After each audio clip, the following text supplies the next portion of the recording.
తిరుమలలో శ్రీవారి బ్రహ్మోత్సవాల్లో చివరి రోజు చక్రస్నానం శాస్త్రోక్తంగా జరిగింది.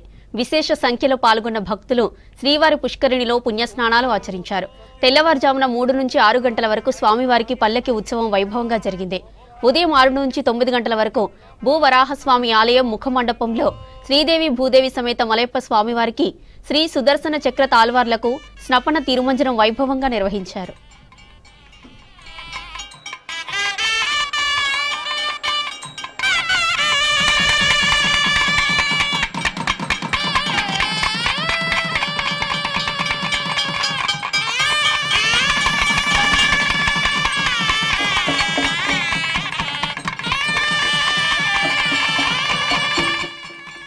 తొమ్మిది రోజుల ఉత్సవాల్లో జరిగిన అన్ని సేవలు సఫలమై లోకం క్షేమంగా ఉండడానికి, భక్తులు సుఖశాంతులతో ఉండడానికి చక్రస్నానం నిర్వహించారు.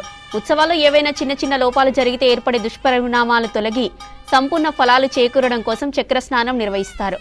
ఈ ఉత్సవాలు చేసిన వారికి, చేయించిన వారికి, ఇందుకు సహకరించిన వారికి, దర్శించిన వారికి అందరికీ ఈ ఉత్సవ యజ్ఞ ఫలం దక్కుతుందని చెబుతున్నారు పండితులు. కార్యక్రమంలో TTD chairman BR Naidu, EO Anil Kumar Singhal, board సభ్యులు, అధికారులు పెద్ద సంఖ్యలో భక్తులు పాల్గొన్నారు. రేపు సాయంత్రం భాగ్ సవారీ ఉత్సవం నిర్వహిస్తామని చెప్పారు అర్చకులు.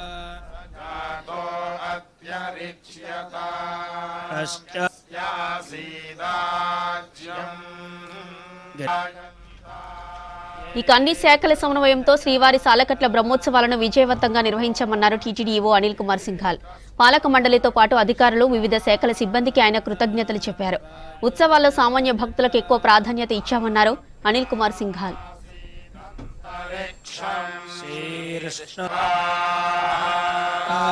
ధర్మాణి ప్రథమాన్యాసన్